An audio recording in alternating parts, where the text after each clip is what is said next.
محبوب ہم تمہیں اولاد کی کثرت عطا فرمائیں گے۔ نبی مکرم شفیع معظم صلی اللہ تعالی علیہ وسلم کی آل کا سلسلہ خاص طور پر سیدہ کائنات حضرت فاطمہ الزہرا رضی اللہ تعالی عنہا سے چلا۔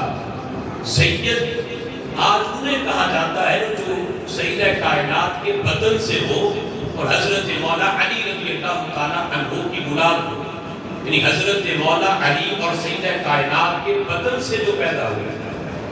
حضرت مولا علی رضی اللہ تعالی عنہ نے جو سیدہ کائنات کے وصال کے بعد جو دیگر شادیاں کی اور ان سے جو اولاد ہوئی انہیں سید نہیں کہا جاتا ہے، یعنی بقیہ جگہوں پہ اور بقیہ معاملات میں نسب جو ہے وہ باپ سے چلتا ہے۔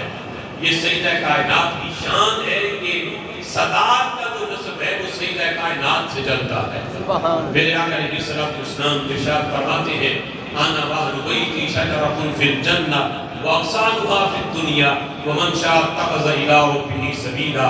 فرمایا میں اور میری اہل بیت، میں اور سیدہ کائنات، میں اور حضرت مولا علی، میں اور حضرت امام حسن و حسین، فرمایا یہ درخت ہے جنت کا، اس کی ٹہنیاں پوری دنیا میں پھیلی ہیں۔